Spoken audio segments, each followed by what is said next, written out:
Story time on how my dad thought a hair tool was for my back door. So I get a package and, I'm really excited about it because obviously, I love just getting hair tools and, any packages that's mine, I just love receiving. So, I unpack it and I leave it out, on my desk, and, go along with my day because I have, nothing really better to do. So then later my dad walks in my room and he sees it and he's like, "What's this?" And so I kind of, freak out a little bit. I'm like, what the hell does he have?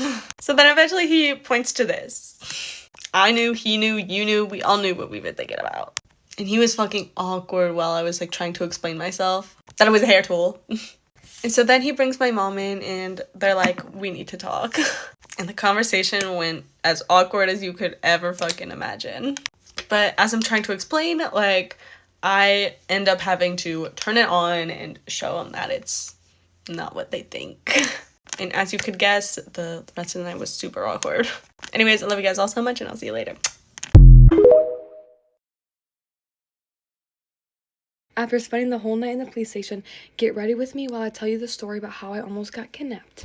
So since summer is coming up, my sister's boyfriend decided to buy all of us this bike and scoot. Well, there's one bike and there's one scooter, but the bike is powered by gas or whatever you want to say. And the bike randomly completely died on us. We kept trying to start it. It would not start. It had gas in it. It was all fine. It just wouldn't start. A 6-minute drive from my house. I don't know how far of a walk it is, but I had to walk that bike all the way back home. And it's on these back roads that are covered by trees. Not many things are by it. I don't know. It's getting close to the time where my brother has to help my mom. So he's like, "All right, I'm gonna go help mom and I'll be back. I'll come find you." And I was like, okay.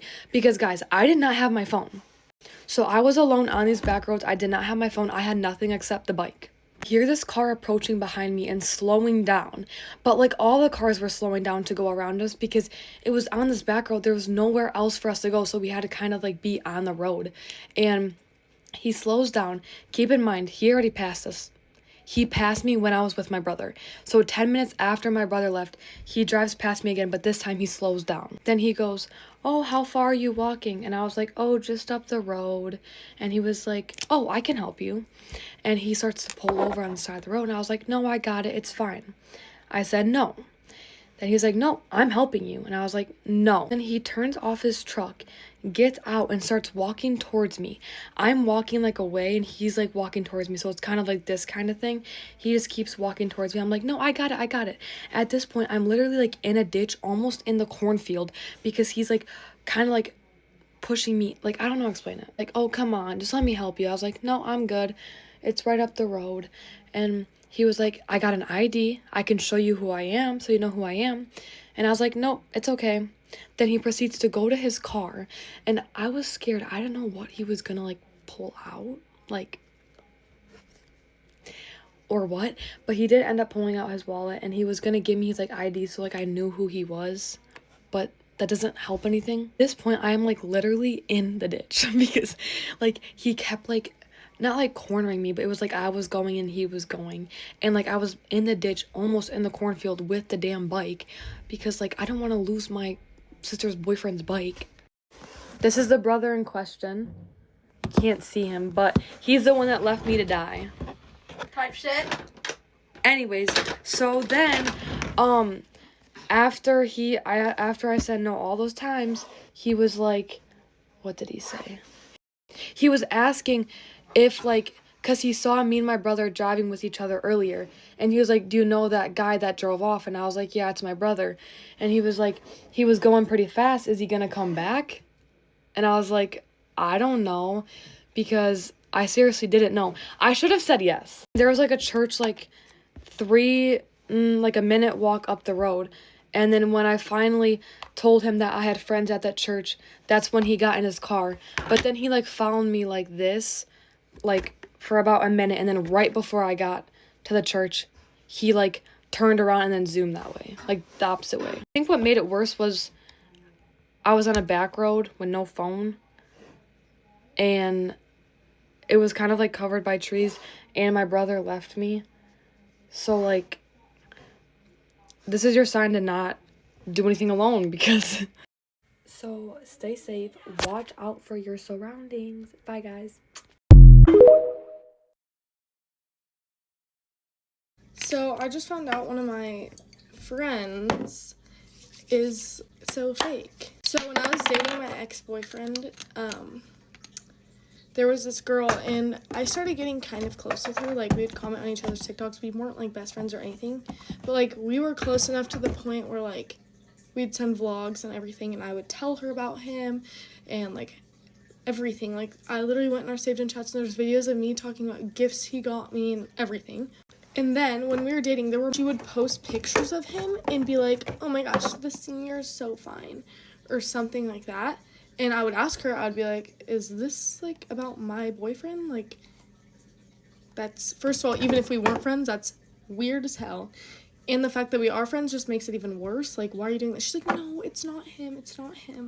So I, like, gave her the benefit of the doubt and believed her. Like, I was like, okay, if she really, like, is saying this is not him, like, who am I to not believe my friend? Also, this is, like, empty. So I kind of just moved on from it, and I was like, okay, that's weird. But so then me and my boyfriend obviously break up, and I never thought anything of it because she's a sophomore and he's a senior. Well, he's graduated now, but she's now a junior. That's 2 grade levels. She's 15, he's 18. And also, in our relationship, we would, like, not make fun of her, but, like, I always thought she liked him because of all the things I saw. So he would, like, we would joke about it, like, oh, yeah, go text her. And he was like, ew, bro, no, never. So he, like, said she was not cute. But then now I found out they, like, added each other on Snap. Like, she added him and was like, add me back, please. And he said, I just can't get caught lacking. I'm sorry. That just gave me the biggest ick I think I could possibly get for someone. And I'm not bashing either of them. I'm just telling a story time. I didn't say any names. So if you think this is about you, if the shoe fits, wear it. But, like, I don't know. I just felt the need to rant about it because I really don't care what either of them think about me. And I don't know, it's so disgusting to me. Like, I cannot believe, first of all, that one of my friends would ever do that, and second of all, the person that I was dating would do that. Also, because they're about 2 grade levels apart. I couldn't care less. Like, I really couldn't. It just gives me something to talk about on here. But anyways, I can't say anymore or else someone will cry, so. Get ready with me while I tell you about my insane freshman year suite mate. So I filmed some of this and it literally cut out the audio completely, so we're just gonna start from where I am now. So just to preface, I had a room completely by myself. I had no roommate, just the suite mate. Also, another thing to preface, I'm in a singing traveling ensemble that travels every single weekend. This weekend, I was going to be in Texas. Now, we got back from Texas at 3 a.m. and I had a theory exam at 8. So you best believe I got home and I went to sleep. And I woke up saying, I'm not gonna get all cute. I'm literally going to an 8 a.m. theory exam. Why would I do that? So this morning I decided to wear a sweatshirt that I literally haven't worn in forever and these sweatpants that I wore on Friday, the day that I left. So I go in the closet looking for that sweatshirt like, oh, it's gonna be in here because I literally haven't worn it in forever. Nowhere to be found. I literally can't find it. And I live in the town where my college is, so I'm like, I probably just took it home and washed it or something. Or my best friend took it and wore it while I was gone. That's fine, whatever, she does it all the time. So I grab another sweatshirt and I'm like, it's fine, I'll wear a different sweatshirt, whatever. Then I go to look for the sweatpants I wore on Friday, remember? On Friday, the day that I left. And what do I not see? If you guessed the sweatpants, you're right. At this point, I'm just really confused. So I text my best friend and I'm like, hey, did you wear my sweatpants? Because, like, they were in here on Friday and they're not now. And she said, no, I didn't. I haven't seen them, I haven't worn them. And I really don't have time to deal with this at this point, so I'm just like, okay, I'm gonna go. I'm going to class. I get up, I take my exam, everything is fine, then I go to lunch. And I am just puzzled. I could not think of one place where these things could be. And one of my friends at lunch is like, what if someone took them? This had not played in my head just because, like, I don't know, it's just not something that I would assume would happen. I attend a Christian university, so, like, I would assume everyone's Christian. My bad for assuming. I'm sorry. Okay, that was a little shady. You can be Christian and mess up. Anyway, so someone starts asking me, where have you checked? They say, you need to check Ellie's room, you need to check your house, you need to check everywhere. Have you checked your suite mate's room? And I was like, no, like, I don't really know them. I don't know about that. And they said, you might as well just check. Like, just check. So I go back and I'm like, okay, let me just knock on their door. Let me just see. I knock and no one answers. And maybe this is where I should have stopped, but I didn't, and thank God. So I open the door. Just open it. That's all I do. And what do I see on the ground? Take a guess. Take a little guess. Yeah, go ahead. The sweatshirt that I was gonna wear.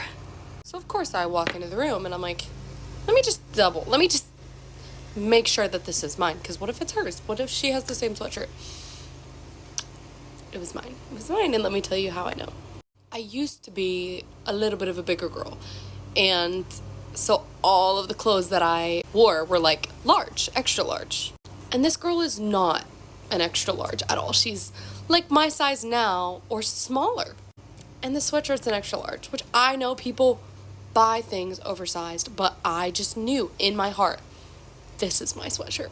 And when I pick up the sweatshirt, which I had already done at this point, but I noticed something that fell. Okay, I know we've been playing a guessing game this whole time, but you guys aren't gonna guess. You're not gonna guess what fell when I picked up the sweatshirt. Clothes I didn't know were missing. Now I'm livid. I'm done. Like, I start kind of going crazy. I open her closet, and what's in there? Literally all of my clothes. All of them hung up. Clothes upon clothes that were mine that are hung up in her closet. So what do I do but lock the door and start going through her everything? I go through every drawer. I go through every single dirty clothes pile, whatever it is. I go through all of her clothes and find everything that is mine.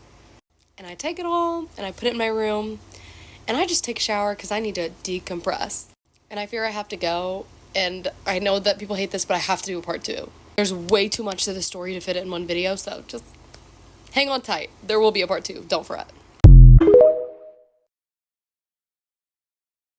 Get ready with me while I tell you a story about my family and I getting followed by a registered sex offender in Hawaii on vacation.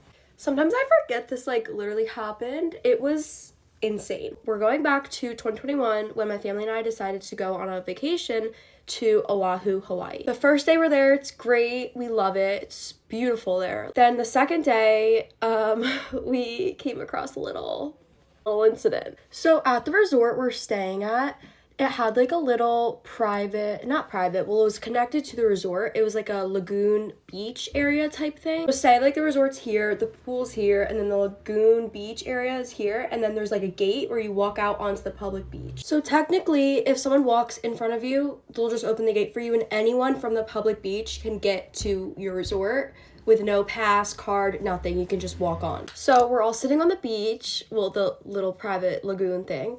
And all of a sudden, this guy comes up and sits next to us. And mind you, it's kind of during COVID. It's a little after, so you could travel, but no one's really getting close to you. Everyone's kind of minding their own business. This guy's all alone. He looks like he's probably in his 30s or 40s. And he comes and sits right next to us. Everyone's spaced out. We're sitting here, he's sitting right here next to my dad. My dad talks to anyone. He can talk to literally a wall. He's talking to my dad, he's talking his ear off, ask us where we're from, just the normal combo. But then he just would not leave us alone. You kind of had to get the hint. It looked like we were done with the conversation, but he just kept going and going and going. And he started talking to my mom, and we were like, okay, what is going on? So we move our stuff to the other side of the lagoon.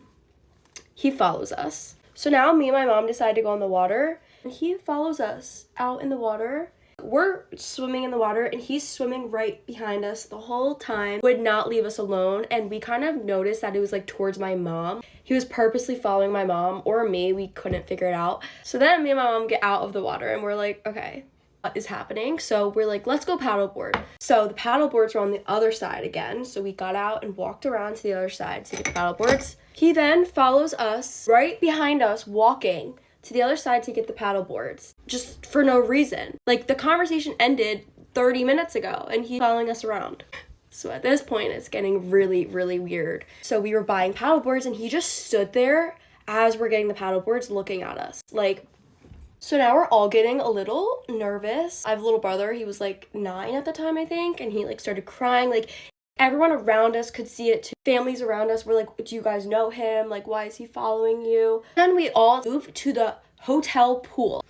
Now here's where the crazy part happens, because we're sitting at the pool. First time we moved, we were like, okay, like he didn't follow us. Like we couldn't find him. We were like, okay, I think we're good. We're talking and my sister is like, oh, I have to go grab something from our room. Like, what's the room number again? And my mom said it out loud. She says the room number and we turn around and he's right there listening to our conversation. We didn't know he was next to us again. So we're like, so he's gonna come kill us when we go to bed tonight. We walk over to the security people like working at the hotel. So many police came over and were like, we're so sorry this is happening to you. Like Hawaii's like a very safe place. We called the guy over, I'm not gonna say his name. Come over and we're like, buddy, you gotta leave him alone. Literally escorted him out. Like they took both of his arms and walked out with him, like took him back on the public beach. Then we talked to the hotel people and we're like, can we switch our room? And this is like literally only the second day we're there, and they were like, why are you switching your room?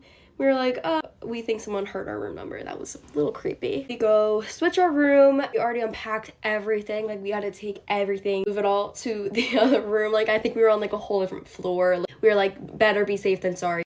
Then after we got our room switched, we were like, let's look up this guy just to see. Like we were all kind of curious if he had like any previous arrest records. So we look him up, a million articles come up. Basically, he's been arrested for 20 years. So many mugshots of him and sex offending a 12-year-old when he was 30. Don't mind the music. I think people are throwing a party right now outside my college house because it's like 70 degrees. After that, we never saw him again for the rest of the vacation, and it was a great vacation. We made the most out of it. It was just a very, very scary situation. And like obviously we were never rude to him in the beginning. Like super nice to him. Hope you guys enjoyed this story. It was definitely a little crazy, but it was a great vacation overall. I love Hawaii. It was a beautiful island. So yeah, I hope you guys enjoyed this story. Good morning, guys. Get ready with me while I tell you the time I snuck out and got caught. First, I want to say that I'm a pretty good kid, and this was my first time ever, like, sneaking out. Probably could have successfully snuck out, but one of my friends snitched on me. Anyways, me and my friend were having a sleepover at my house. It was like 1 a.m, and we decided that we wanted to go to Come and Go to get some food. But obviously, the only way to get there was to sneak out. So me and my friend got out of my basement window, and we're starting to walk to Come and Go. This is where I texted my friend, and I said, do you want to meet me and blank at Come and Go? She was like, I don't really think that's safe. Like, you should go home. Then she proceeds to call my mom at like 2 a.m. now and say that I'm at Come and Go. And also at the time I didn't know that she called my mom. Now me and my friend got our snacks and we think that we successfully snuck out. But then while we're walking home, I think I see my mom's car. There's also not that much cars out during this time, so like I knew it was my mom. Obviously I wasn't gonna like run away from my mom because she already knew that I snuck out at this point. So she pulls up to the side of the road like where we were walking. So we just get in the car and nobody said a word. We went home and got my friend's stuff and took her home at like 3 a.m. Anyways, let me know if you think the friend that snitched on me is in the right or in the wrong. But happy April Fool's Day. Basically, this story never happened and I just made it all up. Make sure to comment this emoji if you stayed all the way. Bye, guys. Story time of how my best friend got with my boyfriend. Just for the sake of the story, we'll call the girl Emma and the guy Brian. Okay, so Emma didn't go to my school. I went to the same school as Brian. To be honest, I don't even know how me and Emma met because we went to different schools, but we literally became best friends like instantly. And me and Brian, I don't know how long exactly we dated, but we dated for like a few months, bro. Like this wasn't like a 2-week relationship. We would all hang out with each other because we all went to the same like youth groups. So we had like the same group of people, so we obviously just all hung out together. And I guess because we spent all of our time together like as a group, she literally ended up falling in love with my boyfriend. As my relationship keeps like progressing, she continues to tell him lies about me. And mind you, none of this was ever accurate. Like she literally told him I cheated on him, like I guess multiple times or once. I'm not too sure because I didn't obviously do that. So like, okay. But he never confronted me about any of this, so I had no idea until after we broke up. She was literally trying so hard to get him, and looking back now, I'm like, how did I literally not realize this? Because honestly, you are not a good friend to me if you're trying to secretly get with my boyfriend behind my back and tell lies about me. Like, what? And then the craziest part is she was literally feeding me lies about him too. So she was literally turning us on each other just so she could have him. I ended up losing feelings because I was like, you're telling me all this stuff about him. And I didn't want to confront because I was also just like losing feelings in general. So that is like my bad, but like she didn't help to this cause at all. So me and Brian ended up breaking up, and guess who got with him the second we broke up? Emma did. I start getting snaps from Emma on Brian's phone, and I'm like, oh my gosh, there's no way this is happening right now. She's my best friend. So then they break up, of course, and then I find out through Brian about all the lies she says. Then I tell him all the lies she said, and we're like, wow. And then he told me how crazy she was and how like manipulative she was. We met at the same place, ran into each other. She told me so much stuff that was obviously lies about him, because I was like, there's no way he would do that. And mind you, she did all of this in middle school. This was middle school behavior. This was like 7th and 8th grade, right before like freshman year. So imagine how crazy she is now. And I just want to say, I'm not trying to bring up like old drama or anything like that. It's literally just a story time, and it just popped in my head, because I'm like, that's crazy that happened in middle school. Like, we're middle schoolers, and this happened when we were like, what, 14? Like, that's crazy. Storytime on how I found out my ex-best friend was having a secret relationship with her dad. For some background, me and this girl have been friends for like a year. We got close very quick, and we told each other literally everything. Like, there were no secrets at all between us. We always knew about what each other was doing and their secrets, you know, stuff like that. Anyways, I've always had a weird like gut feeling about her and her dad. Like, literally whenever I was around them or I went over to her house, they were both really weird with each other. They both always made like really weird comments about each other, like the type of comments you should never ever make about your daughter or your dad. Hopefully you're kind of understanding like the type of comments they'd make, because I can't really say it, but yeah, those type of gross comments. But I never really thought much of it, because they'd always laugh it off after as if it was like a joke or something. So time goes on, and it's just continuous flirting that's getting worse and worse. I also didn't want to bring it up and tell her, because first I didn't want her to get mad at me for even thinking something like that, but I was just really concerned about it, because that's not normal. Also, I wasn't too sure if her mom knew or anything, so one night she's over at my house and we're hanging out in my room. She was on her phone like the entire night and texting, so I kind of like distanced myself a little bit from her, because I didn't want to be like all in her business. At that point I got really nosy, so I went up to her and I was like, oh, what are you doing? And I looked at her phone, and she was texting her dad, and the texts were very much things that you shouldn't say to your dad at all. It was so inappropriate. I sat there looking at her in shock, because I did not know what to say. She was so calm about it too. She was like, oh no, like, don't worry about it. Like, it's normal. This is how we always are. It's okay. I told her, no, that's not okay. That's not normal. She kept telling me, no, it's okay. And then she started a big argument out of it, because I kept telling her, like, that's not okay. That's not normal. And from then on, she went to school talking bad about me and spreading rumors about me. Also spreading secrets that I only told her, so I know it was her. It was secrets about my life and just about me in general that I literally did not want anyone knowing. And I trusted her so much, and then for her to say that around the whole entire school. By the way, I did not mention anything about her relationship with her dad, which, you know what, I could have, but I'm not a bad person. But it's just funny to me how she has the audacity to do that when I found that out about her, and she's still spreading things about me, knowing that I have that information on her, which she knows I would never do, but I just think it's messed up. So yeah, that's it for my story time. I have a lot more story times, so follow me for more. I love you guys so much. Bye.